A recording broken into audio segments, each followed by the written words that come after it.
Welcome to VIVED Anatomy. Let's go over the basics of the application. First, I'm going to click on the New Session. Here I have my three choices: regions, or parts of the anatomy like the head or foot; systems of the body, like the skeletal or muscular system; and lastly, groups, which represent a region of the anatomy like the ear with the important systems included. Notice you can make custom changes to hide or show different sections of the body, such as hiding the torso or nervous system. I'm going to click Go to start the session.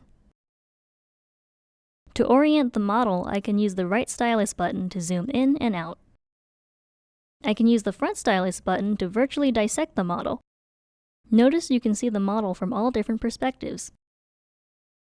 When I'm in viewer mode, I can use the slide up and down arrows on the right-hand side of the screen to iterate between slides. Notice that the labels are showing up, so I'm going to go back to the slide and turn the labels off.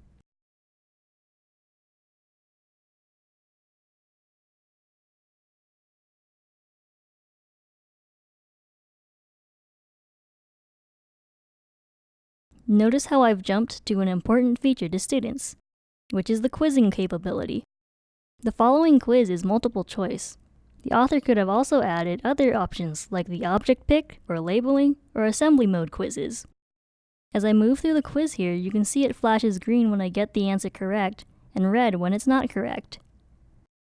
And that's an overview of VIVED Anatomy. Have fun exploring!